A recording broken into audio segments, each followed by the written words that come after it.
Donc bonjour à tous, bienvenue pour ce nouveau numéro de l'Exode Call, aujourd'hui numéro 43, et nous allons attaquer ensemble l'exercice suivant. Déterminer une expression explicite simple de la série génératrice des partitions d'entiers par la méthode symbolique. Alors cet exercice n'est pas tout à fait de l'ordre de l'Exode Call classique, cette fois-ci, puisque nous allons utiliser une notion qui est hors programme pour la classe préparatoire, et cette notion c'est la résolution par méthode symbolique. Okay, alors je vais vous expliquer ce que c'est cette méthode symbolique à travers des exemples, mais d'abord j'aimerais m'arrêter sur deux termes qu'il faut quand même à peu près comprendre dans cet énoncé, et que je vais ensuite vous introduire plus proprement. C'est d'abord la notion de série génératrice. La notion de série génératrice, dans votre tête, vous pensez peut-être à de la proba. Vous n'avez pas totalement tort, mais en fait, la notion de série génératrice, ça peut se définir pour n'importe quelle suite réelle, voire même n'importe quelle suite complexe. Bon, ici, j'aurais eu essentiellement besoin de l'introduire pour des suites réelles positives. Et en fait, on peut travailler même des séries pour lesquelles, donc ces séries génératrices, qui sont donc des séries entières, on pourrait même travailler ces séries-là dans le cadre où il n'y a pas nécessairement un rayon de convergence non nul. On travaillerait donc avec des séries qu'on appelle des séries formelles. Okay, je ne vais pas forcément rentrer dans ce genre de détails, de notions de convergence, etc., etc. Mais à savoir que les manipulations qu'on va faire, à la fin de ces manipulations, on pourrait se donner l'exercice de vérifier que les séries entières qu'on travaille sont convergentes. Voilà, donc ça peut très bien se faire après coup, ça peut se faire avant si on le souhaite, mais ça demande quand même un certain travail. Mais ici, je voudrais vraiment vous montrer cette méthode symbolique à travers l'exemple, plusieurs exemples, mais notamment l'exemple des partitions d'entiers. Parce que l'exemple des partitions d'entiers, c'est quelque chose que vous avez rencontré il y a très peu de temps. Même si vous n'avez jamais entendu parler de cette terminologie, vous l'avez rencontré lors du sujet de Minpon Math 1 de cette année, donc 2022. Et vous n'avez pas rencontré ce terme à proprement parler, on ne vous a jamais dit ce que c'était une partition d'entier, probablement, et même sur le sujet, c'était pas dit explicitement qu'on travaillait avec des partitions d'entiers, mais il se trouve qu'en fait, ces objets-là, ce sont des partitions d'entiers. Et je vais vous introduire ce que sont donc d'abord les séries génératrices, ensuite les partitions d'entiers.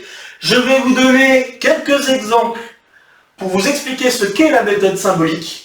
Donc notamment deux exemples assez intéressants. Un que vous pourrez très bien comprendre, qui est lié à quelque chose que vous connaissez très bien. Un autre, travaillant avec des objets que vous connaissez peut-être un peu moins, mais et je vais vous montrer à quel point ça peut être utile de résoudre certains problèmes avec cette méthode. Et enfin, on attaquera la résolution de ce problème à proprement parler, de déterminer une expression explicite de la série génératrice pour les partitions d'entiers. Ok, alors je commence donc par d'abord juste vous introduire ce qu'est une série génératrice pour une suite. Donc, si je prends la suite AN, qui est une suite, à la rigueur, on peut dire une suite d'éléments complexes, je peux définir la série génératrice de la suite comme étant la chose suivante. Je fais une somme pour n allant de 0 à l'infini de a puissance n fois x puissance n. Alors cette série génératrice, suivant la suite que vous prenez, comme je le disais, n'a pas forcément un rayon non nul de convergence. Okay, donc je vais vous donner un mini-exemple pour lequel en effet ça peut poser vraiment des problèmes. Si je prends an étant égal, donc exemple, si je prends an égale n factoriel, et bien là, la série ANXN a un rayon de convergence nul.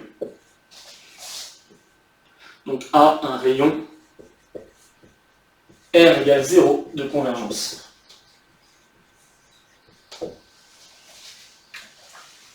Vous pouvez vous amuser à le vérifier à l'aide de la règle de D'Alembert. Et donc, ces séries génératrices, de manière générale, on parlera de séries formelles. C'est ce que je disais tout à l'heure, on travaille avec des séries formelles quand on ne veut pas forcément se préoccuper de la notion de convergence de la série. Okay, alors, dans ces cas-là, on peut poser une topologie particulière dans laquelle on peut manipuler ces séries formelles et parler peut-être quand même de convergence d'une série formelle vers une autre série formelle, etc. etc. Ce qu'on appelle la topologie iodine, mais je ne vais pas rentrer dans les détails du tout de ça. Si ça vous intéresse d'y jeter un coup d'œil, vous pouvez le faire. Mais ce que je veux vraiment ici vous donner comme idée, c'est que je vais essentiellement travailler les séries sans forcément vérifier la convergence. Okay, donc là, ce qui va se passer, c'est qu'on va travailler en termes de séries formelles. Ok, mais rien n'empêche de se poser l'exercice, suivant la suite qu'on est en train d'étudier, de se poser l'exercice de vérifier si la série est convergente pour un certain rayon, donc c'est-à-dire qu'on ne va pas se donner n'importe quelle suite, on va se donner des suites pour lesquelles les séries convergent. Rien n'empêche de faire ça, puis ensuite de faire les manipulations que je vais faire dans quelques instants, pour les différents exemples que nous allons aborder. Mais je veux vraiment vous mettre dans la tête l'idée que si on a une série qui devient une série formelle, au sens où il n'y a pas de rayon de convergence non nul pour cette série entière, eh bien c'est pas forcément très grave. On peut très bien manipuler, changer la série qu'on manipule, hein, donc on peut très bien travailler avec une série un tout petit peu modifiée en divisant par exemple les termes généraux par n factoriel, ou des choses comme ça. Rien n'empêcherait de manipuler des choses comme ça. Donc c'est ce qu'on appelle d'ailleurs la série exponentielle génératrice si je divisais par n factoriel. Mais voilà, je veux juste vous préparer un petit peu à l'idée que je pourrais manipuler des séries qui ne sont pas nécessairement convergentes. Ok, donc je veux juste vous mettre cette idée-là en tête. Ok. Alors, je ne vais pas tout de suite vous introduire ce que c'est une partition d'entier, je pense que je vais vous l'introduire à la fin. J'aimerais d'abord vous parler un peu de la méthode symbolique. Alors, pour ces séries génératrices, je pourrais très bien travailler des séries génératrices avec des suites à 2 indices, à 3 indices, etc., etc. Donc si j'avais, je vais quand même l'écrire parce que ça va être intéressant pour l'exemple que je vais vous donner juste après. Je peux très bien avoir une suite à double indice et définir la série génératrice suivante. ANK, x puissance k, x puissance n, je veux dire plutôt, et y puissance k. Ok, rien ne m'empêche de définir une série, encore une fois, et encore une fois la question de convergence pourrait se poser.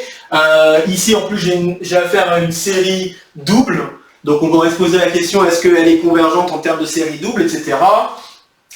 Si on se pose sur des suites qui sont des réels positifs ou même des entiers positifs, ce qui va se passer là dans les différents exemples que je vais donner, on pourra juste vérifier est-ce que Fubini est autorisé, etc. Voilà, bon, bref, il y a pas mal de questions qu'on pourrait se poser sur la convergence, mais ici, je ne voudrais pas rentrer dans ce genre de détails, j'aimerais juste vous introduire vraiment cette méthode symbolique sans forcément manipuler des séries dont je sais ou pas la convergence. Ok, donc j'aimerais vraiment vous donner cette idée-là. Donc, si j'ai plusieurs indices, rien ne m'empêche d'introduire une variable différente pour chacun des indices. Donc, ce qui fait que je ne travaille pas forcément avec une série entière classique. Là, je pourrais me retrouver avec une série entière, mais définie sur plusieurs variables. Donc là, j'ai 2 variables, je pourrais avoir 3 variables s'il y avait 3 indices, et ainsi de suite. Encore une fois, je le répète, je pourrais très bien changer la série génératrice en divisant par n factoriel, ou des choses comme ça, s'il y avait des questions de convergence à vérifier. Bon, bref. Maintenant, je me préoccupe vraiment plus de la convergence, et je vais vous faire un petit exemple pour vous montrer à quel point ça peut être puissant de travailler avec une série génératrice quand on fait de la combinatoire. Je vais commencer par un exemple que vous connaissez très très bien, pour que vous voyez à quel point c'est puissant. Donc, l'exemple que je vais d'abord attaquer, c'est l'exemple de l'énumération du nombre de parties à k éléments dans un ensemble à n éléments. Alors ça, c'est un exemple, et c'est de toute façon, je pense que vous avez tout de suite la réponse dans votre tête. Combien y a-t-il de parties à k éléments dans un ensemble à n éléments? La réponse qui devrait venir tout de suite, c'est k parmi n. Ok. Mais j'aimerais vous montrer, à travers cet exemple, à quel point il peut être utile de travailler ces séries génératrices afin justement de retrouver ce résultat et de trouver donc combien y a-t-il de parties à k éléments dans un ensemble à n éléments, sans pour autant connaître le résultat à l'avance. Ok? Alors ce que je vais faire, c'est que je vais donc introduire cette série. Je vais poser P de x, y comme étant la série sur deux indices ici, donc n et k allant de 0 à l'infini, de Pnk, x puissance n, y puissance k. Où Pnk, c'est justement le nombre qu'on cherche. Donc c'est le nombre de parties à k éléments dans un ensemble à n éléments.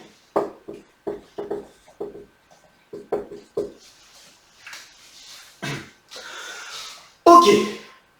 Et maintenant, ce qu'on va faire, c'est qu'on va mettre en évidence une équation que vérifie P en travaillant la structure que peuvent avoir ces parties-là. Ok. Alors la question que je vais me poser maintenant, c'est comment je peux construire une partie à k éléments dans un ensemble à n éléments. Ok. Donc, comment construire une partie, enfin une telle partie, je vais dire ça. Une telle partie. Ok. Alors, comment on en construit une? Ça aussi, ça devrait être plus ou moins dans vos classiques. Pour en construire une, qu'est-ce que je dois faire? Soit je prends le vide, donc je vais mettre comme ça, pour me construire une partie à...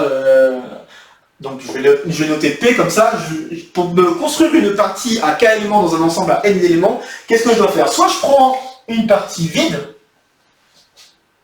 soit j'enlève un élément de la partie, donc vous allez comprendre maintenant que le n, puisque n c'est la taille de l'ensemble, là quand je dis que j'enlève un élément de la partie, ça veut dire que je ne vais pas l'ajouter dans ma partie à k éléments, d'accord? J'ai mon ensemble à n éléments, qu'est-ce que je fais? J'enlève juste un élément, mais je ne le garde pas en mémoire pour me construire l'ensemble à k éléments. Donc je vais me retrouver avec cet élément-là que j'ai sorti, que je peux décrire comme étant en fait le fait de multiplier par x. Et je prends ensuite une partie à k éléments dans l'ensemble à n-1 éléments. Ok? Mais ici, le n m'importe peu. D'accord? A priori, ici, le n m'importe peu. Mais ce que je veux essayer de vous faire comprendre, c'est qu'à travers cette équation-là, on comprend déjà que pour construire une partie, soit je prends un ensemble vide, soit je prends l'ensemble vide, ok?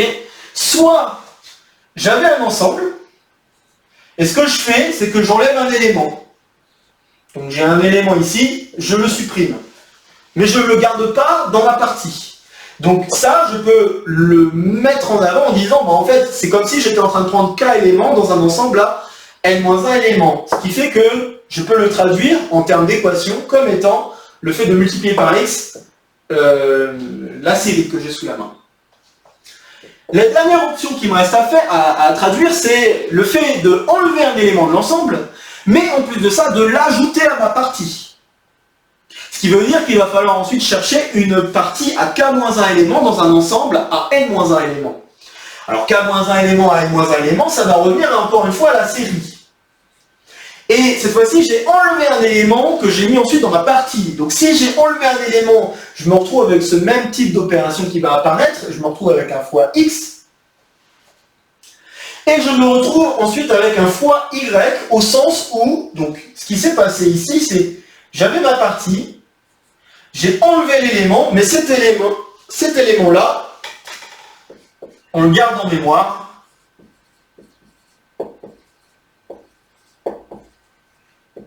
pour la partie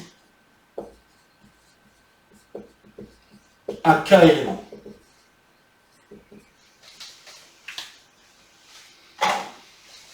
Ok?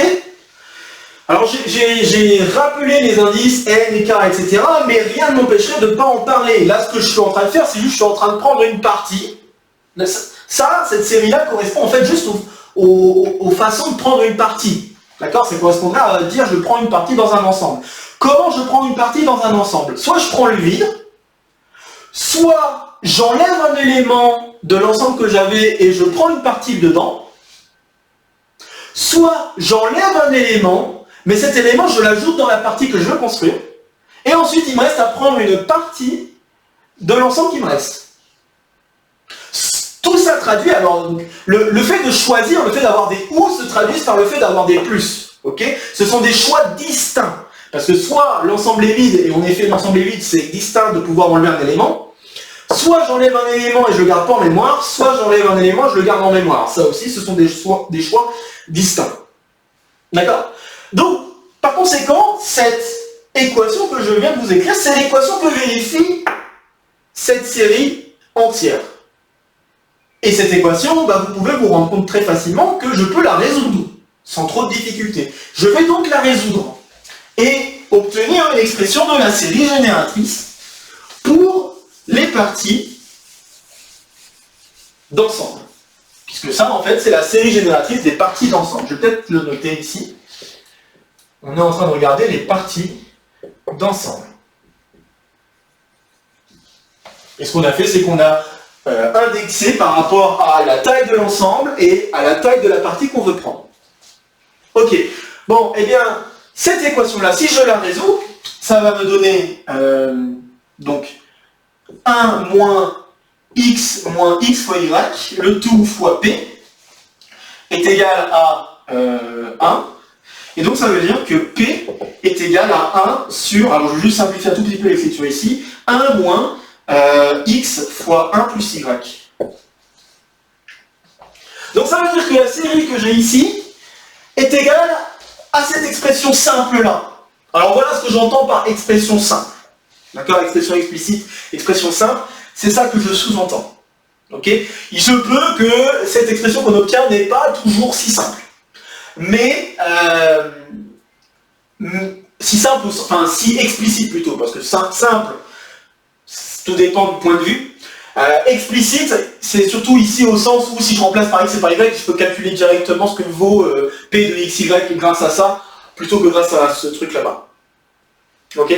Bon, voilà. Bon. Mais bon, ouais, ça peut être une espèce d'ambiguïté de dire une expression explicite simple, mais bon, j'espère avoir été clair en disant qu'en fait, dire que je veux une expression explicite simple, ça revient un peu au type d'opération que je viens de faire pour obtenir que mon expression de polynôme là-bas, ça correspond à ça. Et maintenant, ce que je vous propose, c'est de développer en série entière ce truc-là. Et quand on a deux séries entières qui sont égales, ça veut dire que les coefficients doivent être égaux. Et donc vous allez voir que maintenant, grâce à cette expression, je vais retrouver le résultat que vous connaissez bien, qui dit que pour le nombre de parties à k éléments dans un ensemble à n éléments est égal à k parmi n. Alors c'est parti, je développe. Donc si je développe en série entière, là vous devriez reconnaître 1 sur 1 moins z. Donc c'est la série des z puissance n. Je me retrouve donc avec la somme sur n de x fois 1 plus y, le tout à la puissance n. Ok? Si je vais jusqu'au bout, je peux développer comme ceci, et ça revient à la même chose que x puissance n fois 1 plus y puissance n. Bon, très bien. Et là, on voit qu'on y est presque. Si je développe maintenant le 1 plus y à la puissance n, je peux utiliser la formule du binôme de Newton, qui me dit la chose suivante. X puissance n, puis je fais la somme pour k allant de 0 à n de k parmi n, y puissance k. Et après, ce que je fais, c'est que je sais que k et n, n ne dépend pas de k, je peux très bien le mettre dans la série, il n'y a aucun problème. Et ensuite, je peux dire que j'ai affaire à la série en double indice. Donc, je vais me retrouver avec la série. Sachant, il faut avoir ça en tête quand même, que si k est plus grand que, donc ça veut dire que rien ne m'empêcherait de remplacer n par l'infini, au sens où si k est plus grand que n, ce coefficient binomial vaut 0. Donc je me retrouve avec k parmi n fois x puissance n et y puissance k, nk égale 0 jusqu'à l'infini. Et rien ne m'empêche, je répète, de changer petit n par l'infini, en ayant en tête que si j'ai k parmi n pour k plus grand que n, strictement, eh bien le coefficient vaut 0. Bon, eh bien j'ai réussi à montrer donc que ma série entière vaut à la fois ce truc-là et ce truc-là. Donc ça veut dire que les coefficients sont égaux, et donc ça veut dire que Pnk vaut bien k parmi n.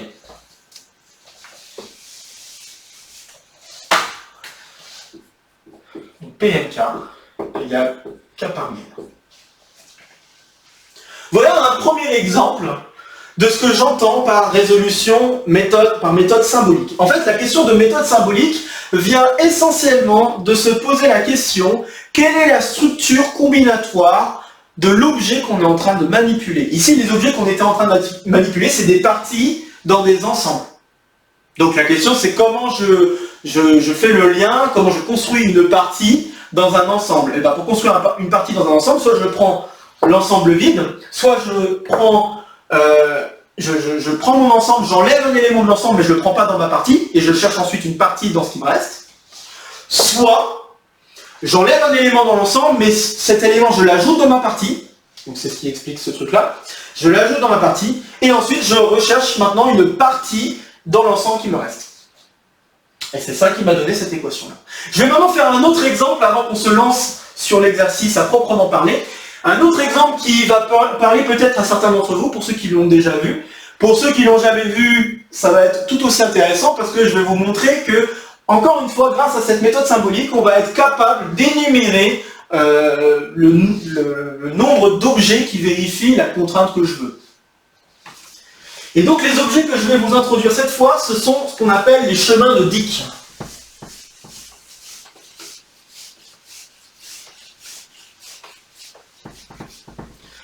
Et après vous avoir introduit tout ça, je vais vous introduire ce que sont les partitions d'entiers et enfin vous laisser réfléchir à comment résoudre cet exercice avec le même genre d'outils, le même genre de raisonnement.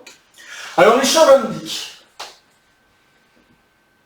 Donc c'est un très très grand classique de combinatoire. Il y a à savoir que les chemins de Dick, c'est lié à plein d'autres types d'objets. Et en fait, on va bien comprendre ça quand on arrivera au résultat final qui énumère le nombre de chemins de Dick qu'on peut avoir d'une certaine longueur fixée. Okay. Alors un chemin de Dick, c'est quoi? Alors, je vais d'abord schématiser. Vous avez une ligne droite qui part de 0. Donc disons, vous pouvez imaginer ça dans le plan, vous partez de l'origine et vous voulez arriver à 2n0. Je mets tout de suite 2n parce que vous allez vite comprendre que je ne peux pas avoir un chemin impair. Et qu'est-ce que je vais faire dans ce chemin? Dans ce chemin, je vais m'autoriser. Donc je fais un chemin qui va de ce point-là vers ce point-là. Et ce chemin doit être toujours au-dessus de cette droite. Et de plus, les seuls pas que j'ai le droit de faire sont des pas obliques. Soit je monte vers 1, 1 par exemple. Donc là je monte à 1, 1, 2, 2. Et puis j'ai le droit de descendre également. Donc là si je descends, je fais 3, donc là ça fait 3, 1. Après je peux remonter si je veux, 4, 4, 2, et ainsi de suite. Jusqu'à arriver à, donc je peux très bien, rien ne m'empêcherait d'être revenu à 0. L'important c'est de ne pas passer en dessous.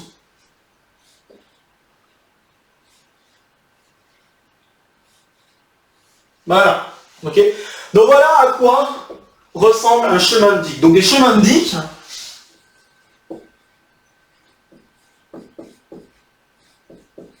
ce sont des chemins, donc égal chemin.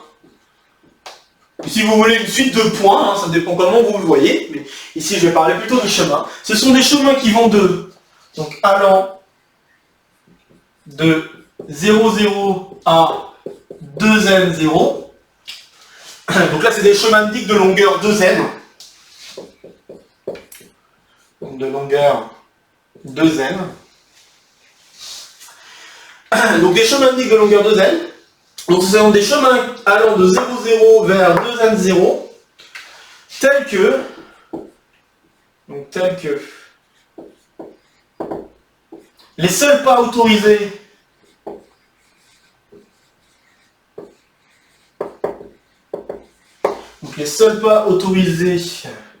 sont les pas qui font 1, 1 ou 1, moins 1. Donc c'est-à-dire c'est des pas soit en oblique, comme ceci, soit également en oblique, mais vers le bas. Okay. Donc on a ces deux pas qui sont autorisés, et autre chose, on est toujours au-dessus de l'axe des abscisses. Donc tout au long du chemin, on est au-dessus. Tout au long du chemin, on se trouve au-dessus de l'axe des abscisses. Donc voilà ce que sont les chemins de Dicke. Et il se trouve que les chemins de Dicke sont liés à plein d'autres types d'objets. Alors un type d'objet, peut-être que ça parlera à ceux qui ont fait InfoSP, pardon. Mais ces chemins de Dicke sont notamment liés à des expressions bien parenthésées. Alors qu'est-ce que c'est qu'une expression bien parenthésée? C'est par exemple la chose suivante. Donc là je fais des parenthèses.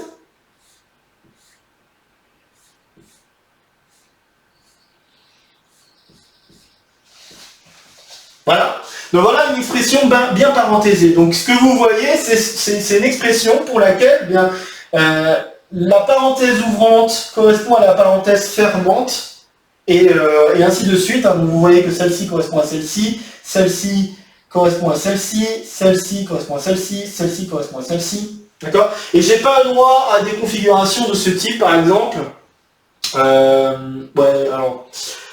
Oui, donc j'ai pas le droit à des expressions, par exemple, où je me retrouve avec cette parenthèse-là qui reste ouverte.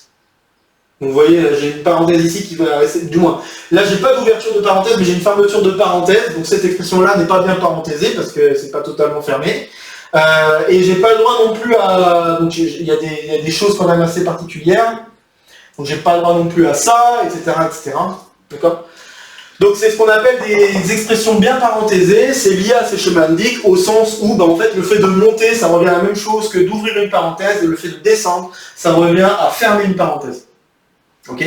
Et donc ça ce sont des expressions bien parenthésées. Bon, je ne vais pas rentrer dans les détails de ces choses-là, mais à savoir que c'est lié à ce genre d'objet, et il y a plein d'autres types de liens que je ne vais pas faire ici, mais dont je vais parler très rapidement une fois que j'en serai arrivé au résultat que je veux. Et donc là ici la question que je vous pose, alors ça peut être un mini exercice pour voir si à tout hasard vous avez compris comment ça marchait un petit peu pour ces parties-là. La question que je me pose c'est combien y a-t-il de chemins de Dicke de longueur de Z? Donc la question que je me pose, combien y a-t-il de chemin de longueur de Z?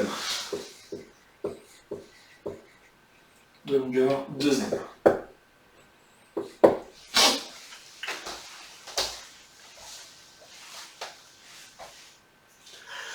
Ok, alors pour répondre à cette question, ce que je vais faire, c'est que je vais introduire une série, donc encore une fois, je vais introduire une série entière, et cette série entière va être liée au nombre de chemins de Dicke qui vérifient ce que je veux. Donc je vais noter CN, donc ici, a priori, je n'ai pas forcément deux paramètres qui apparaissent, c'est pas la même chose que pour les parties d'ensemble, puisque là j'avais deux structures qui s'emboîtaient, les parties et l'ensemble, d'accord? Donc j'ai deux types d'ensemble qui en fait étaient emboîtés. Ici, je travaille essentiellement qu'avec un seul type d'objet, ce sont les chemins de Dicke. Ok ?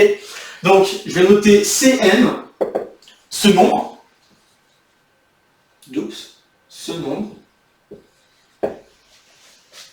Et donc, je vais poser la série entière. Alors, je vais l'appeler peut-être C. Donc, C de x, ça va juste dépendre d'une seule variable. Donc, C de x, ça va être la somme pour n allant de 0 à l'infini de Cn fois x puissance n. Voilà. Alors maintenant, la question qu'il faut se poser, c'est est-ce qu'il n'y a pas un moyen de mettre en évidence une équation en regardant de plus près quelle est la structure de ces chemins de Dicke?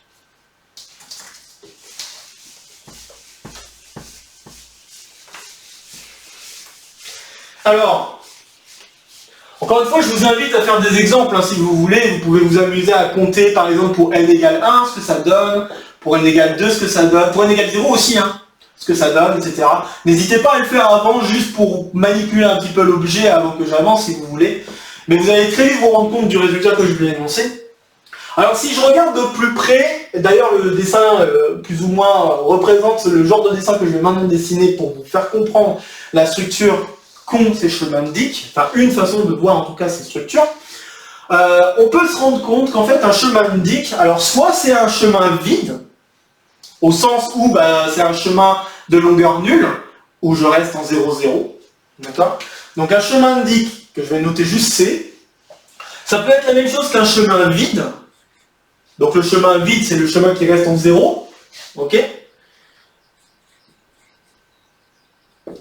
Mais si je veux construire un chemin indique en fait de manière générale, le premier pas que j'ai à faire, c'est toujours le même. Ça doit être un pas qui doit monter. Si le chemin n'est pas vide, ça doit être un pas qui doit aller vers le haut. Donc si je fais un pas vers le haut, qu'est-ce qui va se passer? Eh bien, je vais me retrouver avec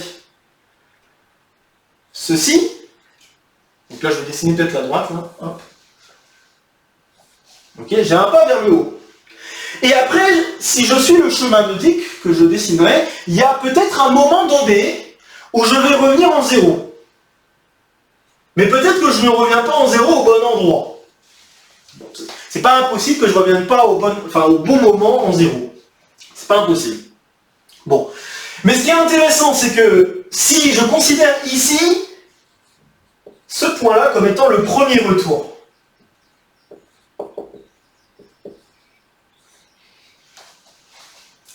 entre deux, je ne suis pas revenu à 0. Et entre deux, ça veut dire quoi? Ça veut dire que rien ne m'empêcherait de dessiner à nouveau une droite et de dire la chose suivante, que en fait, ce que je veux obtenir ici, je ne sais pas vraiment ce qui se passe ici, mais je sais que ce que j'ai ici, c'est un chemin indique.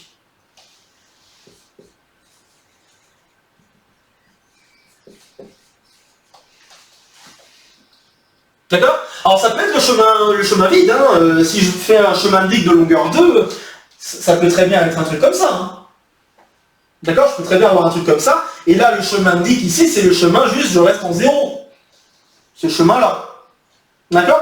Mais de manière assez générale, ce que je vais devoir mettre ici, c'est un autre chemin indique. Puisque je ne redescends pas en 0 entre deux. Je rappelle que ce que j'ai pris ici, c'est le premier retour en 0. Ok? Bon, puis une fois que j'ai fait ça, en imaginant que je n'ai pas terminé de dessiner mon chemin indique arrivé ici, qu'est-ce qu'il reste à faire? Il me reste à dessiner un chemin indique qui va aller jusqu'au bout. Alors peut-être qu'il y a d'autres retours en 0, mais cette fois-ci, ça m'importe peu. Ce qui va se passer ici, c'est que j'ai un chemin indique. Donc là, ici, hop,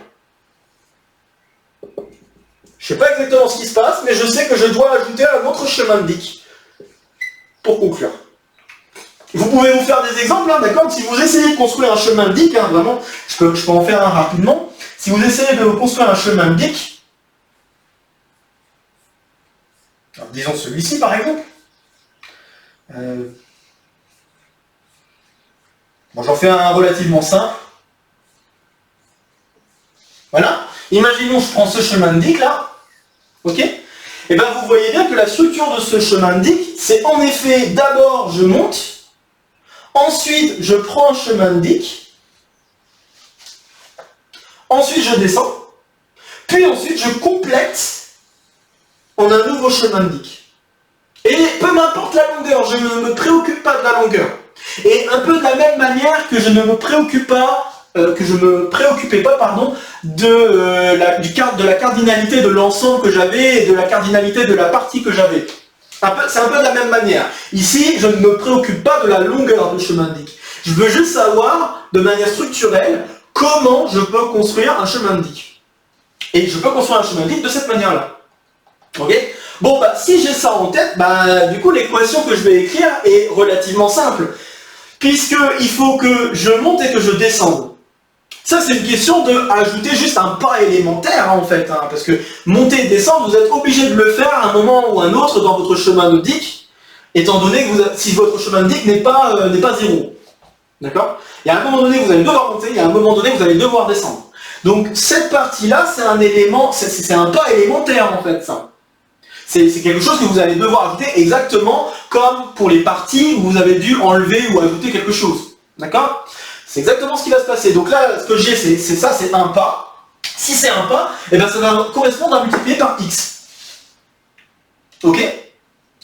Je rappelle que Cn, alors, là aussi, ça peut dépendre de l'indice. Si j'avais indicé par rapport à C2n, ou si j'avais noté juste Cn, le nombre de chemins de Dick allant de 0, 0 à n0, ok, j'aurais pas mis x, j'aurais mis x carré.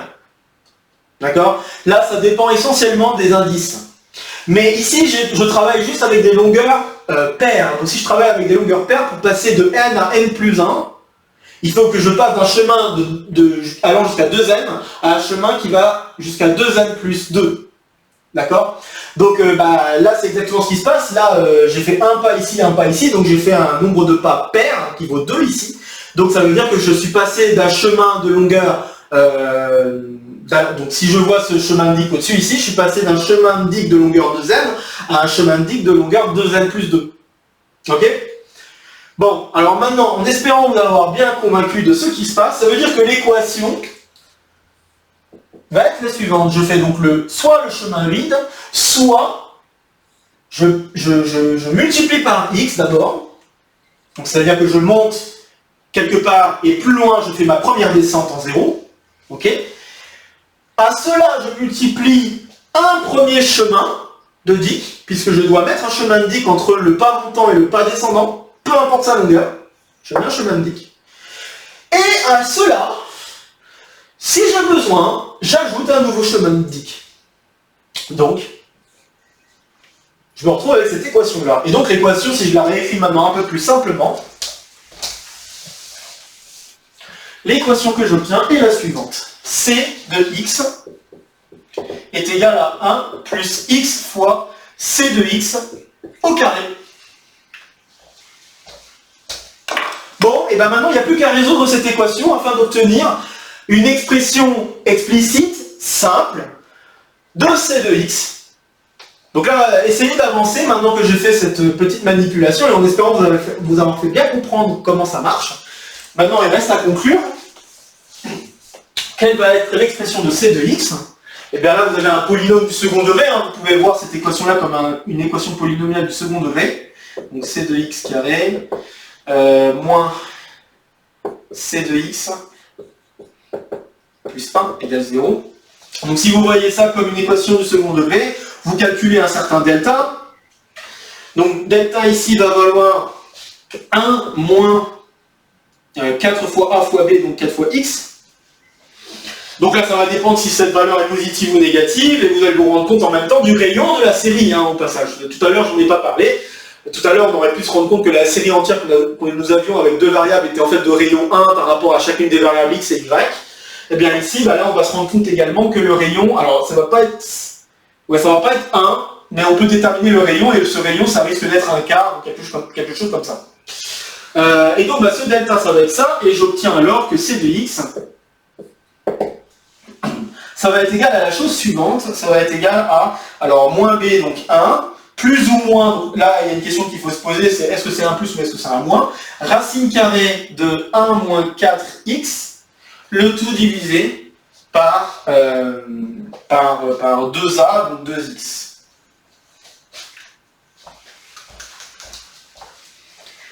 Donc voilà le résultat qu'on obtient. Alors après, la question c'est est-ce que c'est un plus ou est-ce que c'est un moins. Ça, je pense qu'on pourra y venir en déterminant les coefficients qu'on va obtenir, parce que je ne l'ai pas fait remarquer, mais je l'ai déjà dit peut-être avant, mais je le redis ici, les coefficients de la série entière que nous avons ici, ce sont des entiers naturels. Si ce sont des entiers naturels, cela impose probablement une condition sur le fait d'avoir un plus ou un moins dans cette expression ici. Okay. Mais on va s'en rendre compte plus facilement si on effectue le développement.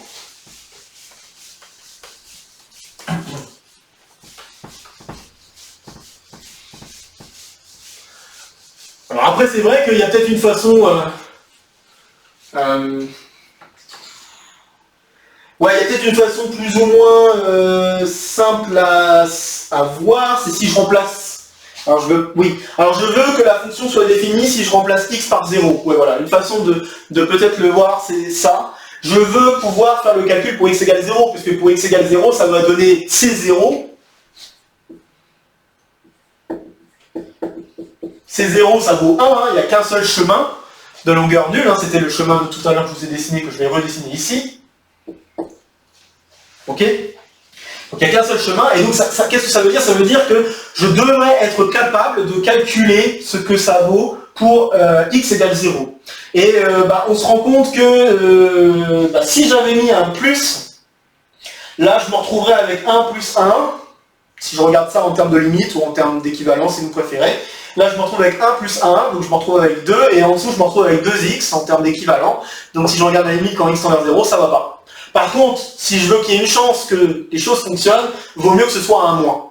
Donc de façon à ce que le numérateur se simplifie. Et après, en termes d'équivalent, il faudrait juste aller un tout petit peu plus loin et on pourra se rendre compte que l'équivalent sera bien 1 si en effet je mets un moins. Donc là, voilà, à cause de cette condition-là, je n'ai pas le choix, ça veut dire que c'est de x. Je me demandais si j'allais le faire avant ou après, mais je peux le faire maintenant en fait. Enfin, je peux le faire avant de déterminer les coefficients, donc ça fait 1 moins racine de 1 moins 4x divisé par 2x. Donc en voyant cette expression, vous vous rendez compte que cette expression a un sens à condition que x, donc déjà vous voyez qu'il y a une condition, si je prends des x réels positifs, il y a la condition que x doit être plus petit que 1 quart, donc ça peut laisser sous-entendre qu'il y a une question de rayon qui vaudrait 1 quart. Voilà, donc il peut y avoir une question comme ça qui peut se poser, mais on va y venir de toute façon, parce que maintenant qu'on a cette expression, on pourrait se poser la question, mais quel est donc le coefficient? Donc si je redéveloppe ce truc-là en série entière, quel est donc le coefficient que je vais obtenir en x puissance n? Alors c'est parti, hein. Donc là il faut se souvenir du développement de... D'abord, je veux développer en série entière cette racine carrée là. Donc développer en série entière, donc là ça revient à développer, je vais peut-être le rappeler ici, 1 moins x puissance alpha. Donc 1 moins x puissance alpha, ça revient à 1 moins alpha x plus alpha fois alpha moins 1 sur 2 fois x carré plus blablabla. Alors normalement il y a des moins qui alternent, donc ça va faire moins 1 puissance n fois alpha, alpha moins 1 jusqu'à alpha moins k. Faut pas que je dise des bêtises, bon je vais mettre le terme général, alpha moins n plus 1, le tout divisé par n factoriel, le tout fois x puissance n. Et je veux continuer cette série jusqu'au bout. Et cette série a un rayon de convergence au moins de 1. Donc ça va. Mais évidemment, si je le modifie par un coefficient, ça change le rayon de convergence. Ici, le rayon de convergence, c'est donc un k. Donc si je joue avec ça, eh bien, je me retrouve avec somme pour n allant de 0 à l'infini.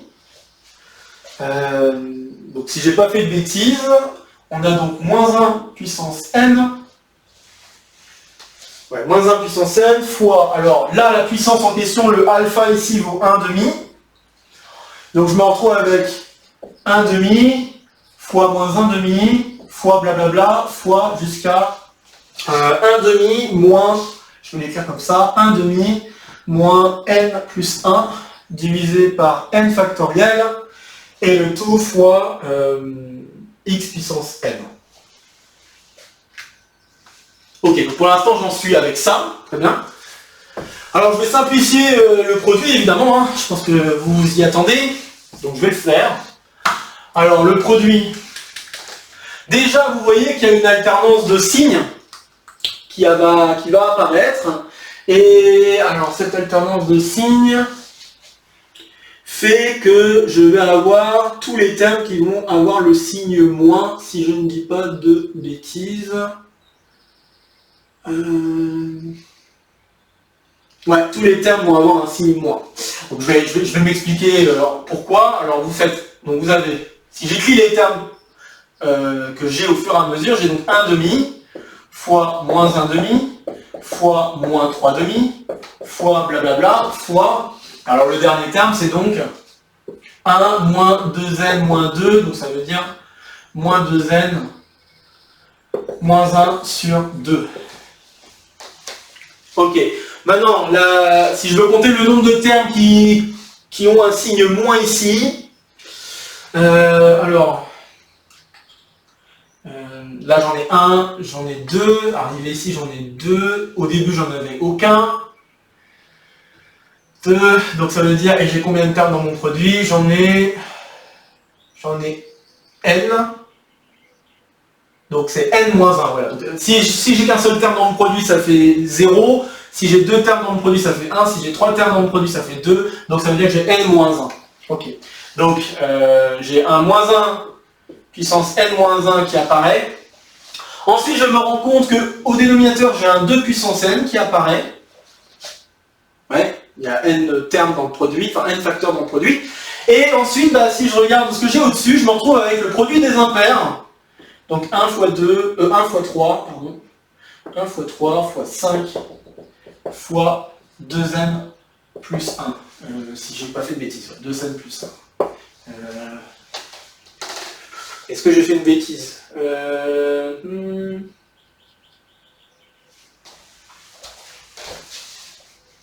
Je vérifie juste est-ce que j'ai fait une bêtise. Donc là je dis ça. Si je mets sur le numéro... Ah oui non, il y a un problème, c'est 3. Ok, c'était plus 3 ici. Ok, donc là c'est plus 3.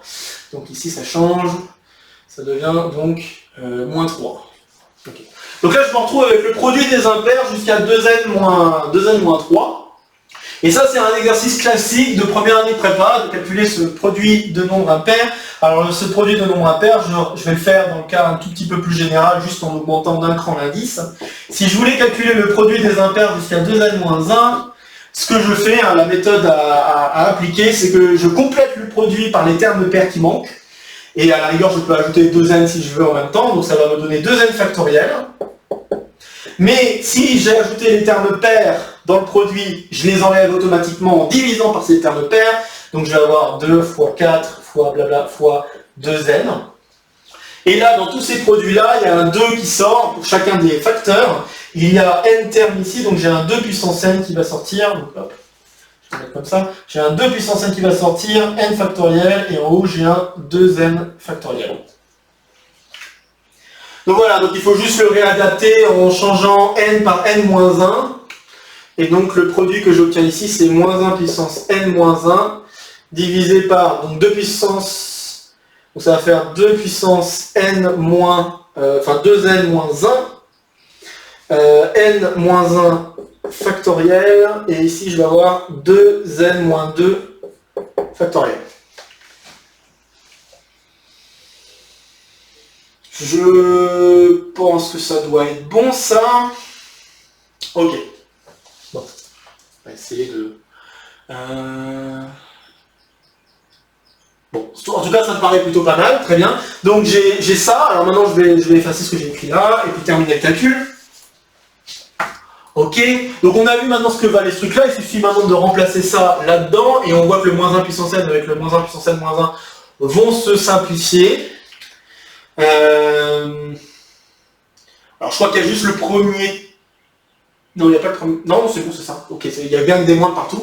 Donc ce que j'obtiens, c'est que 1 moins racine de 1 moins 4x est donc égal à... Alors qu'est-ce qui se passe quand j'écris ça? Oui, alors je vais peut-être simplifier ce que j'ai écrit là d'abord. Donc ce que j'ai écrit là d'abord, ça fait moins somme pour n allant de 0 à l'infini de cette chose-là que je vais diviser par n factoriel. Donc j'ai...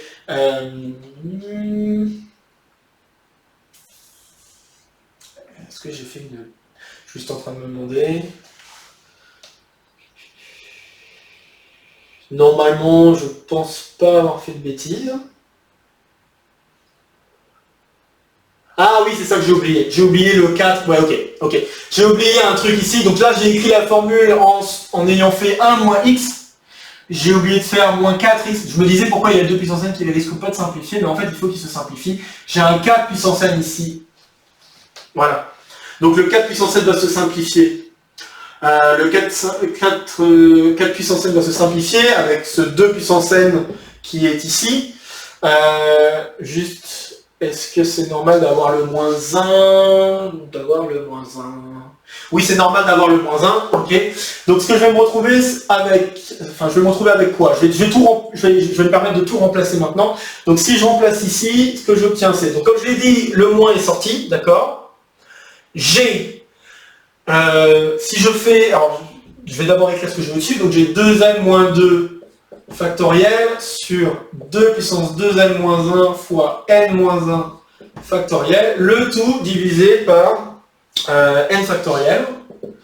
et tout ça doit être multiplié par 4 puissance n, x puissance n. Voilà, on va y arriver, hein. Donc, je vais effacer ça.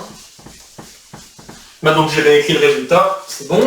Et maintenant je simplifie un tout petit peu, puisque le 2 puissance 2n se simplifie avec le 4 puissance n qui est ici, donc ce qui fait que je me retrouve avec moins la somme, pour n allant de 0 à l'infini. Le 2 puissance moins 1 pour remonter, j'ai un x2 donc, qui apparaît ici, donc 2 fois,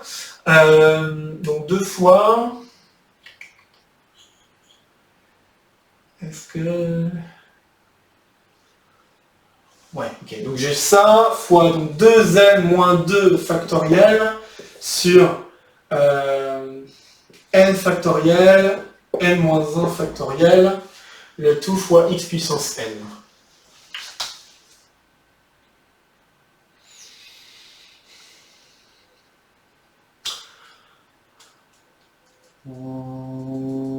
Ouais, alors peut-être que...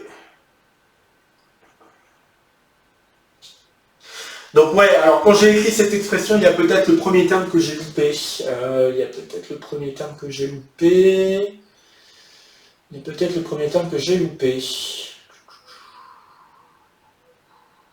Parce que si je remplace n par 0, j'obtiens quoi là? Oui, voilà, donc il y a un truc qui embête là.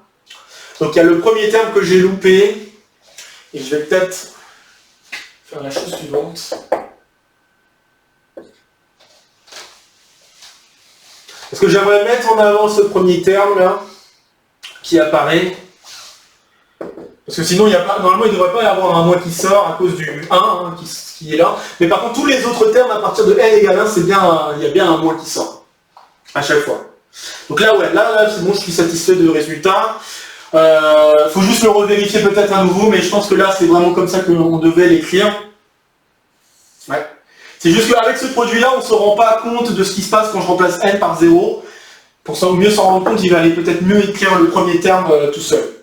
Et de toute façon, le fait d'écrire le premier terme tout seul, vous allez vous rendre compte des simplifications qui vont apparaître.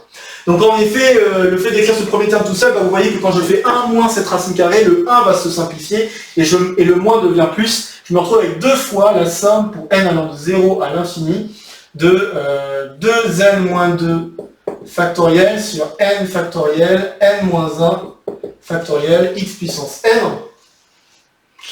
Et après, je divise par 2x. Donc si je divise par 2x, le 2 s'en va, et x devient x puissance n moins 1. Oui, alors n égale 1. Je disais n égale 1, n égale 1, et du coup, ici j'ai n égale 1, ok. Et maintenant je remplace, je fais un petit changement de variable, et je me retrouve avec la série pour n allant de 0 à l'infini.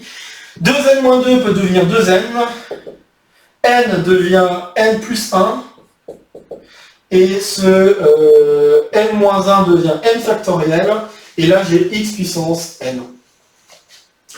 Alors ce truc-là, c'est pas très loin d'un coefficient binomial. Donc là c'est bon, j'ai terminé, j'ai obtenu le coefficient, hein, donc ça veut dire que c'est n vaut ce truc-là. Ok, ce truc-là, c'est pas loin d'un coefficient binomial, et ce truc-là vaut 1 sur n plus 1 fois n parmi 2n. Et donc ça, c'est ce que vaut Cn. Et en fait, ces nombres-là, c'est le type de nombre qui apparaît beaucoup dans la combinatoire, notamment quand on apprend à... Un petit souci de caméra, j'espère... Ouais, ça va se régler, ok, voilà. Donc, ce nombre-là, il apparaît dans plein de questions combinatoires. Hein. Il y a plein de liens qu'on peut faire avec ces choses-là. Et ces nombres-là, ce sont des nombres de Catalan. Et en fait, on peut faire des liens avec tous les autres types d'objets qu'on pourrait rencontrer avec des catalans. Donc notamment, il y a aussi la question des arbres binaires. Combien y a-t-il d'arbres binaires contenant un certain nombre de sommets qu'on pourrait construire, etc. Il y a donc ces expressions bien parenthésées, il y a ces schémas et il y en a encore plein d'autres que je ne vais pas exprimer ici. Mais à savoir que les catalans, c'est des nombres qui apparaissent dans plein de questions, de combinatoires et des choses qui ne sont pas forcément liées les uns les autres. Mais voilà, donc je vous invite, si vous voulez, à jeter un petit coup d'œil à ce que sont les nombres de Catalan et quels sont les liens qui existent avec les nombres de Catalan. Mais vous voyez qu'avec cette méthode, on a été capable de donner une expression explicite de qu'est-ce que ça peut être, cette ce coefficient, quel peut être le nombre de chemins de Dicke en fait qui ont qui sont de longueur 2n, etc. Alors après, vous pourriez me poser la question, mais comment je pourrais obtenir le coefficient x puissance n autrement? Et bien, je peux l'obtenir grâce à un petit calcul que vous avez vu également dans le sujet Math 1 de MINPON 2022. Parce que bon, imaginons que ce soit pas si facile de développer en série entière. Donc là, par exemple, c'est un exemple où on pouvait encore développer en série entière. Mais imaginons qu'à la suite de ce type de calcul, on arrive avec une fonction qui n'est pas forcément très simple à développer en série entière, mais qui pourtant, si on se lance à faire des calculs d'intégrale, eh bien, ça devient un peu plus simple. Et eh bien, il y a une expression qui permet de déterminer le coefficient en z puissance n. Et ce coefficient, ce calcul est le suivant. Donc si je voulais obtenir Cn, j'aurais pu faire le calcul de... alors je ne vais juste pas me planter, mais 1 sur 2 pi... Alors je vais d'abord écrire l'expression moche, et après je vais la traduire. Donc l'expression entre guillemets moche, qui est hors programme, c'est la suivante. P de z sur z puissance m dz. Okay. Alors cette intégrale-là, pour ceux qui ont des bons souvenirs de physique, ça veut dire que je suis en train de faire une intégrale sur un lacet, et ce lacet doit être centré en 0. D'accord?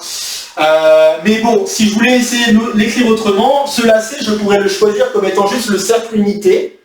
Et donc ça voudrait dire que le calcul que je suis en train de faire, ça revient à faire 1 sur 2 pi i intégrale de 0, enfin de moins pi à pi de exponentielle moins in θ p de exponentielle in θ dθ. Et cette expression-là, ça doit bien vous parler, ça.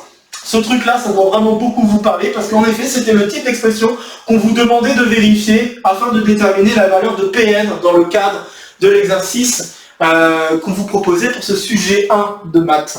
Bon alors après, on l'a modifié un tout petit peu pour qu'on se retrouve avec des intégrales sur des nombres réels, donc il y avait une exponentielle de moins t plus in θ, et puis il fallait diviser, on réajustait un petit peu cette formule de façon à ce que ça se passe mieux. Mais en fait, voilà, un calcul qu'on pourrait faire pour essayer de se donner une expression théorique de ce que peut être les coefficients de notre série génératrice, et donc avoir une expression théorique de ce que peuvent être la valeur de ces nombres-là, ces choses-là qu'on cherche à énumérer, ce serait des calculs d'intégrale comme ceci. Ok. Voilà, je ne vais pas rentrer dans le genre de détail, mais sachez que voilà comment on pourrait avoir une expression théorique, du moins, parce que c'est pas forcément explicite, ça dépend si on peut calculer cette intégrale ou pas, mais c'est quand même un calcul assez intéressant qu'on pourrait faire, ou en tout cas qu'on pourrait exploiter, et c'est exactement ce qui s'est passé pour ce sujet de Math 1 MINPON, puisque cette expression-là, elle a été exploitée jusqu'à la fin afin de déterminer un équivalent de Pn dans un cas particulier. Ok, alors maintenant, j'amène l'exercice vraiment, en espérant vous avoir bien fait comprendre comment fonctionne cette méthode symbolique que je vous ai donc montré sur deux exemples, d'abord les parties d'un ensemble, puis les chemins de Dicke. Et maintenant, je vais vous poser la question pour les partitions d'entiers. Alors maintenant, la question, c'est qu'est-ce qu'une partition d'entier? Eh bien, si je me donne n un entier naturel, eh bien, une partition d'entier,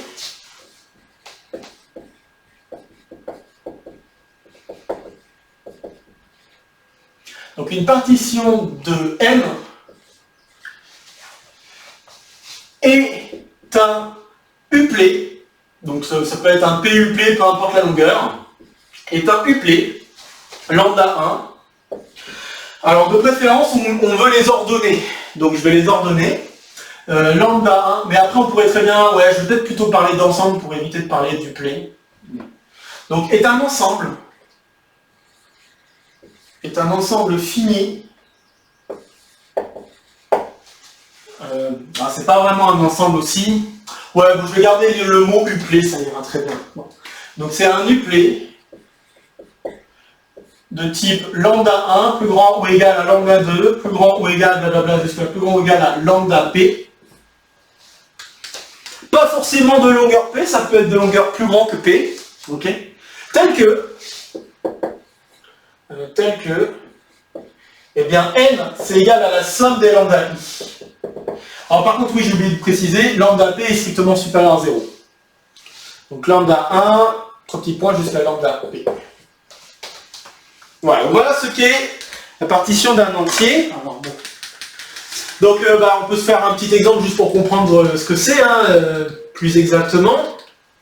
Donc si je prends l'entier n égale 5, bon 5 je peux l'écrire comme juste 5, c'est une partition d'entier, 5.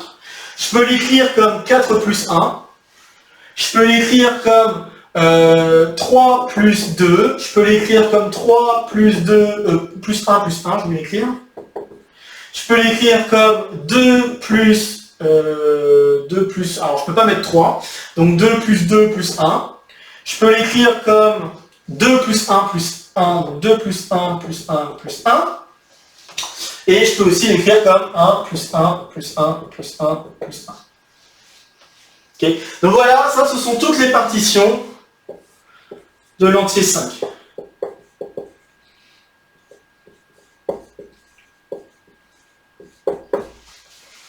Ok. Et donc on va noter Pn, exactement comme l'énoncé. Donc en fait la différence qu'il y a entre l'énoncé de Minpon et l'énoncé de partition que je viens de faire, c'est que dans l'énoncé de Minpon, on vous proposait en fait de prendre des uplets. Et en fait ces uplets, ça correspondait au nombre de fois que je prends chacun des entiers pour avoir ma partition. Je m'explique. En fait, par exemple pour 5, donc ce que proposait Minpon, je vais juste quand même le dire, pour vraiment faire le lien jusqu'au bout. Donc ce que proposait Minpon, c'est de parler plutôt de uplets, de grand N uplets, A1 jusqu'à A grand N, tel que la somme des k fois AK vaut grand N, vaut petit n, pardon, pour k allant de 1 à grand N. On parle de ça. Mais dire ça, ça veut dire quoi? Ça veut dire que je précise combien de fois je prends l'entier 1. Combien de fois je prends l'entier 2. Donc ça veut dire que si je devais faire le lien entre les deux, par exemple ici, le uplet correspondant serait 0 parce que j'ai pris aucune fois 1, aucune fois 2, aucune fois 3, aucune fois 4, une fois 5. Ici, j'ai pris une fois 1, aucune fois 2, aucune fois 3, une fois 4, 0 fois 5. Et puis si je veux faire un exemple un petit peu plus... bon, il y a celui-là par exemple, cet exemple-là, ça serait... J'ai pris une fois 1, deux fois 2, 0, 0 et 0. Ok. Donc la différence majeure entre l'énoncé de ce que c'est une partition d'entier et l'énoncé qui était donné par Minpon, c'est essentiellement que ici on compte le nombre d'apparitions de la part 1, de la part 2, de la part grand N. Et on s'est arrêté jusqu'à un certain grand N. Ici, une notion de partition, vous pouvez comprendre que là, bon, j'ai mis un P, mais ce P peut valoir n'importe quelle valeur. D'accord? Donc c'est un PUP, mais P pour P appartenant aux entiers naturels non nuls. Donc ça veut dire que... alors bon, ça pourrait être un entier naturel, en considérant la partition vide. D'accord? Donc la partition vide, c'est 0. Par exemple, l'entier 0, sa partition, c'est le vide. Ok? Donc voilà, ce que c'est une partition, j'espère avoir à peu près été clair entre ces deux liens, et je pense que c'est assez important d'avoir ce lien en tête, afin de répondre donc à l'exercice, l'exercice étant de déterminer une expression explicite simple de la série génératrice. Donc comme je le disais, si on note Pn, le nombre de partitions de l'entier n, on se pose la question, donc la question qu'on a ici, c'est expression de la série de Pn fois x puissance n. Alors là, je vous laisse maintenant y réfléchir un petit peu, en espérant avoir été relativement clair sur l'heure qui vient de passer, puisque j'ai mis 1 heure pour vous expliquer un petit peu tout, et en quoi cette méthode symbolique peut avoir vraiment une utilité forte. J'espère vous avoir convaincu qu'en effet ça a une très grande utilité. Et donc maintenant, j'aimerais que vous essayiez de l'utiliser pour résoudre cet exercice. Et vous allez voir que la résolution avec la méthode symbolique va être assez simple. Donc voilà, n'hésitez pas à faire une petite pause avant que je ne dise quoi que ce soit d'autre et que je résolve plutôt l'exercice.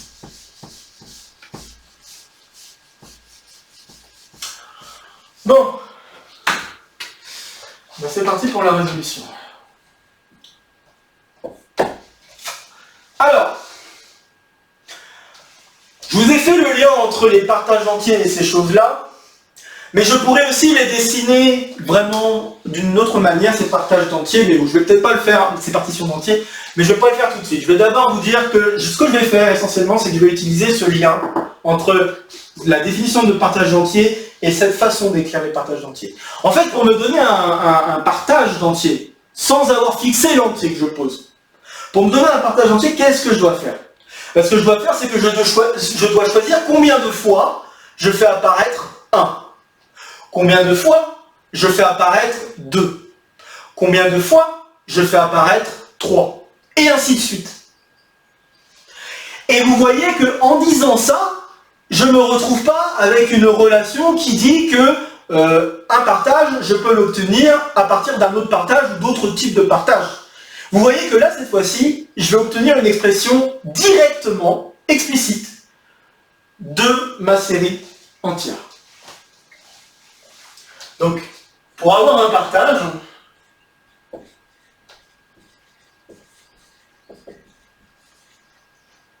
P, on doit choisir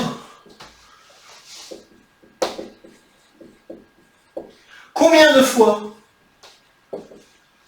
donc combien de fois 1 apparaît, puis combien de fois 2 apparaît, et ainsi de suite. Ok. Alors si je dois choisir combien de fois un bloc apparaît, à chaque fois que je fais faire intervenir un bloc, je vais donc augmenter la taille du partage par rapport à la taille des blocs que j'amène. Jusque-là, on est d'accord. Bon, alors si je voulais me poser la question, quels sont les partages que j'obtiendrai en ne choisissant de mettre que des blocs de taille 1? Bah, vous me répondrez, à chaque fois je vais avoir qu'un seul type de partage. Et maintenant la question c'est quel type de partage j'obtiens. Alors ce que je vais écrire d'abord c'est partage ne contenant que des blocs 1. Les partages contenant que des blocs 1, soit je fais 1, soit je fais le partage 1 plus 1, soit je fais le partage 1 plus 1 plus 1, soit je fais le partage 1 plus 1 plus 1. Et donc vous voyez qu'en fait, choisir il faut juste choisir le nombre de blocs de 1 qui doit apparaître. On est d'accord. Et suivant le nombre de blocs de 1 qui va apparaître, ça va me donner la longueur du partage. Ce qui signifie que si je choisis de mettre aucun bloc de taille 1, la fonction génératrice que j'obtiendrai associée à ce truc-là, ça serait quoi? Ça serait 1, puisque je peux très bien choisir 0 bloc. Je peux choisir de mettre un bloc, donc x. Un bloc. Je peux choisir de mettre 2 blocs. Et il n'y a qu'une seule façon de faire en sorte d'ajouter que 2 blocs. Donc j'ai 2 blocs ici. Et puis si je veux choisir d'ajouter n blocs, je fais x puissance n. Donc n blocs. Et je continue à l'infini. Donc ça veut dire quoi? Ça veut dire que la série associée au partage qui ne contiennent que des blocs de 1, donc c'est-à-dire qui ne s'écrivent que 1 plus 1 plus 1, etc., eh bien, sa série génératrice, c'est 1 sur 1 moins x. Ok, alors si maintenant je m'intéresse à des partages qu'avec des blocs, donc qu'avec des blocs 2. Donc cette fois-ci, qu'est-ce qui se passe? Eh bien, soit, encore une fois, je choisis de mettre aucun bloc 2, soit soit je mets un bloc 2, mais si je mets un seul bloc 2, donc encore une fois, il n'y a pas beaucoup de choix, il n'y en a qu'un seul de choix à faire, et si je mets qu'un seul bloc 2, bah, la taille du partage que j'obtiens est de 2. La taille du partage, c'est quoi? C'est la somme des... Donc si je fais juste là un seul 2, bah, le nombre que j'obtiens, c'est 2. Le n dont je suis en train de faire le partage, c'est 2. Donc ça veut dire que ici, je dois mettre x puissance 2. Si je fais un partage avec deux blocs de 2, bah, cette fois-ci, je me retrouve avec le partage de l'entier 4. 2 plus 2. Donc ici, je vais mettre x puissance 4. Et ainsi de suite jusqu'à x puissance 2n. D'accord? Donc le 1, encore une fois, correspond à dire je prends 0 bloc. Le x2 correspond à dire je mets un bloc de 2. Puis ici, ça correspond à dire je mets 2 blocs de 2. Et ainsi de suite. Bon, et donc vous l'aurez compris, si je prends un partage qu'avec des blocs, K, et bien la série que je vais obtenir, ça va être 1 plus x puissance k plus x puissance 2k jusqu'à x puissance n fois k. Et donc ça veut dire que je vais me retrouver avec 1 sur 1 moins x puissance k. Ok, alors pour ceux qui ont encore en tête le résultat qu'on devrait obtenir via le sujet de Minton, vous devriez reconnaître déjà l'expression que je vais obtenir. Maintenant la question c'est comment je conclue. Comme je vous ai dit, si je veux un partage, qu'est-ce que je veux faire? Qu'est-ce que je dois faire? Je dois choisir en fait combien de fois je prends le bloc 1. Je choisis combien de fois je prends le bloc 2. Je choisis combien de fois je prends le bloc 3. Et ces choix sont indépendants les uns des autres. D'accord? Si je veux me donner un partage, encore une fois, je ne me donne pas d'entier que je cherche à partager. Si je veux juste me donner un partage, qu'est-ce que je dois faire? Je me donne juste combien de fois je veux faire apparaître 1, combien de fois je veux faire apparaître 2, combien de fois je veux faire apparaître k, et ainsi de suite. Donc en fait, je me retrouve avec quoi? Eh bien, donc si je veux faire un partage P, c'est la même chose que de dire je me donne un partage qu'avec des blocs de 1. Et comme les choix sont indépendants, je me retrouve avec un produit cartésien. Donc c'est-à-dire que je choisis combien de fois je fais apparaître 1, je choisis combien de fois je fais apparaître 2, je choisis combien de fois je fais apparaître 3, et ainsi de suite. Et je vais comme ça jusqu'à l'infini. Je fais apparaître ensuite des partages avec des tailles k. Et je continue comme ça jusqu'à l'infini. Donc ça veut dire quoi? Maintenant si je le traduis en termes polynomial, ça veut dire que mon polynôme que j'ai posé tout à l'heure, ma série, c'est pas polynomial, c'est une série entière, excusez-moi, mais si je reprends la série entière correspondant au partage, eh bien, ce que je suis en train de dire, c'est que ça, c'est la même chose que le produit pour k allant de... Alors, les blocs, le k ici, je commence à 1, je commence avec des blocs de taille 1, donc k allant de 1 à l'infini, de 1 sur 1 moins x puissance k. Et donc j'ai retrouvé le résultat par la méthode symbolique. Donc dans le sujet, ce qu'on faisait, c'est qu'on essayait de maintenir une certaine convergence de la série, d'accord, tout en essayant de manipuler des sommes doubles et en faisant du télescopage. En fait, au lieu de regarder des partages comme je viens de le faire en disant je me fixe un entier n et je regarde ce qui se passe, ce qu'on faisait, c'est qu'on se disait, ok, on fixe jusqu'à un entier grand N, correspondant aux tailles de blocs que j'ai le droit d'ajouter. Donc c'est-à-dire que quand on donne A1 jusqu'à A grand N, on est en train de dire, bon ok, je vais prendre A1 fois le bloc 1, A2 fois le bloc 2, jusqu'à A grand N fois le bloc grand N. Et je vais arrêter à ça.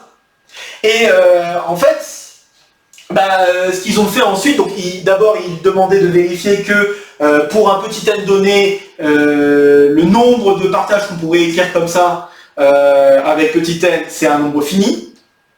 Et ensuite, ce qu'ils cherchaient à faire démontrer, c'est qu'ensuite, cette série-là correspondrait, pour un grand n donné, correspondrait à la série, donc le produit en fait ici, pour k allant de 1 jusqu'à un certain grand n.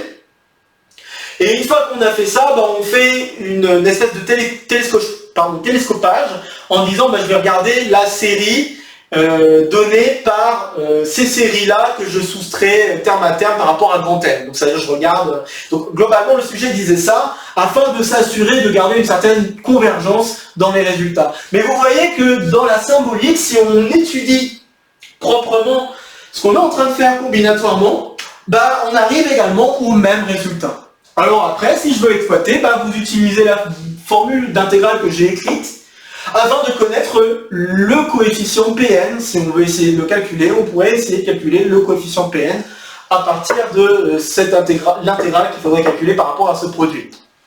Bon, évidemment, il fallait faire introduire une exponentielle de moins t ou des choses comme ça de façon à ce que ce soit convergent. C'est pour ça que l'intégrale que j'ai donnée n'est pas tout à fait la même que celle qui était énoncée dans le sujet. Mais voilà, voilà pourquoi je voulais vous amener cet exercice, pour vous montrer à quel point le fait de bien comprendre les structures qu'on étudie, donc les structures combinatoires, donc là je vous ai fait différents exemples pour vous montrer à quel point ça peut être assez puissant comme truc. Le fait de bien comprendre ce qu'on est en train de manipuler en termes combinatoires et connaître la structure de l'objet aide énormément à la résolution des exercices liés à cet objet. Donc les questions d'obtenir une série génératrice, une expression simple de la série génératrice ou des choses comme ça. Bon. Alors après je peux vous inviter, si ça vous dit d'aller voir encore plus loin que juste cette question, parce que il y a des formules bien précises. D'ailleurs, j'en profite pour dire aussi que cette question de série génératrice, il y a vraiment énormément d'objets combinatoires qu'on peut étudier via des séries génératrices. Je dirais même quasiment tous les objets combinatoires pourraient s'étudier à l'aide de séries génératrices. La question c'est après, pour ensuite traduire ces séries génératrices par rapport à la symbolique, donc la symbolique c'est exactement comprendre comment on structure l'objet, là les liens sont beaucoup plus difficiles. Mais il faut savoir que n'importe quel type d'objet, donc là par exemple, je pense à un exercice que j'ai fait, un exocode que je mettrai en référence également sous la vidéo, je pense à l'exercice sur les nombres de Bell. L'exercice sur les nombres de Bell, où je cherchais à déterminer la série génératrice, mais cette fois-ci exponentielle, puisque je divisais par n factoriel, des nombres de Bell, eh bien, cette série-là, encore une fois, c'est exactement ce que je viens de faire comme exercice, pour ainsi dire. Il faut traduire combinatoirement ce qui se passe, afin de mieux comprendre quel objet on est en train de manipuler. La petite différence dans l'exercice que j'avais fait avec les nombres de Bell, c'est que j'ai demandé une récurrence à donner pour exprimer Bn plus 1 en fonction de Bn plus 1, ça serait le nombre de Bell n plus 1, par rapport aux autres nombres de Bell. J'en profite pour rappeler, pour ceux qui n'ont pas ça en tête, que les nombres de Bell, ça correspond au nombre de partitions qu'on pourrait se donner d'un ensemble à n éléments. Donc partition, ça veut dire que je prends une collection de sous-ensembles qui sont en intersection vide, 2 à 2, et dont l'union fait tout l'ensemble. D'accord ? Donc vous pourrez jeter un coup d'œil à cet exoscole, mais si on jouait avec la symbolique, on arriverait à un résultat assez similaire qui amènerait à dire qu'en fait, la fonction exponentielle, on pourrait donner l'équation différentielle. Au lieu de regarder une équation différentielle, on pourrait peut-être mettre en place une équation que vérifie grand B par rapport à B lui-même, ou par rapport à la construction combinatoire qu'on s'est donnée, et peut-être amener au résultat. Donc vraiment, alors certes c'était exponentiel de x-1 le résultat, mais à savoir qu'en manipulant des objets bien plus profondément, on pourrait amener à des résultats de ce type-là. Ok. Donc oui, je voulais dire que je peux vous conseiller quelques références intéressantes si vous voulez jeter un coup d'œil à ce genre de manipulation. Donc je peux vous conseiller par exemple Énumératif Combinatorix volume 1 de Richard Stanley, qui est un très beau bouquin sur la combinatoire, et toutes les techniques qu'on utilise aussi en combinatoire. Donc il y a un volume 1, il y a également un volume 2. Si ça vous intéresse d'aller jeter un coup d'œil pour aller plus loin, n'hésitez pas. Et je peux également vous conseiller un autre ouvrage. Bon, bien sûr, ça dépend à quel point vous êtes intéressé et que ça vous donne envie, mais un autre ouvrage, c'est également Analytique Combinatorix de Philippe Flageolet et Robert Sedgwick, pardon.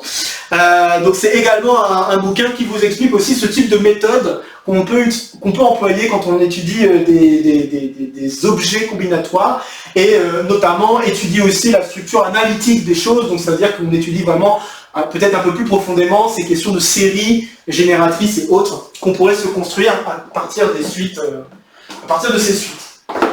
Bon voilà, et bien sûr on pourrait aller plus loin, on pourrait même travailler avec des dérangements, on pourrait revenir sur l'exercice des dérangements et refaire le même genre de méthode, sauf que évidemment ça va être un peu plus compliqué. Il y a plein d'objets combinatoires que vous avez peut-être déjà rencontrés et qui vous a fallu essayer de compter, qu'on pourrait retraduire comme ça. Et vraiment, ça c'est une méthode qui est très utile. Donc bon, certes, elle est un peu hors programme, mais la moralité que je veux vraiment vous donner ici, c'est d'essayer de bien comprendre les objets combinatoires que vous manipulez afin de résoudre les exercices que vous avez sous la main. Et si vous les comprenez très bien, vous allez avoir moyen de résoudre les problèmes, donc justement déterminer des séries génératrices comme ici, ou de déterminer une énumération de ces objets beaucoup plus facilement que ça ne l'aurait été si vous voyez l'objet comme dans le tel et que vous ne cherchez pas forcément à mieux comprendre ce qu'est cet objet avant d'avancer dans le sujet. Bon voilà, ça m'a pris beaucoup de temps, 1h20, je pense que c'est le plus long exo de colle que j'ai donné, je crois, donc voilà, c'est officiel. J'espère ne pas vous avoir ennuyé et j'espère vous avoir donné envie de jeter un coup d'œil à ces choses-là et peut-être essayer de manipuler cet objet-là. C'était le but, d'accord? Donc c'était pas un exo de colle en tant qu'exo de colle classique. Là c'est un exo de colle pour vous faire en même temps découvrir un nouvel objet et j'espère que ça vous donne envie d'essayer de comprendre comment on manipule ces choses-là et également ça vous donne aussi envie de mieux comprendre les objets combinatoires peut-être que vous pourriez rencontrer et les manipuler plus facilement et peut-être avoir des résolutions plus compréhensibles ou plus faciles à obtenir dans les exercices que vous pourriez obtenir, enfin que vous pourriez avoir pour la suite des concours, puisque bon il y a eu Limpon, il va y avoir Central, il va y avoir ENS, bon je sais pas si je l'ai dit dans le bon ordre, il va y avoir CCP, etc. Donc je vous souhaite encore une fois bon courage pour ceux qui vont passer ces concours. Sinon, concernant le contenu de cet épisode, comme d'habitude, n'hésitez pas à partager la vidéo si vous pensez que d'autres camarades pourraient être intéressés. N'hésitez pas à laisser un commentaire si vous avez des questions ou quoi que ce soit à dire concernant cette vidéo.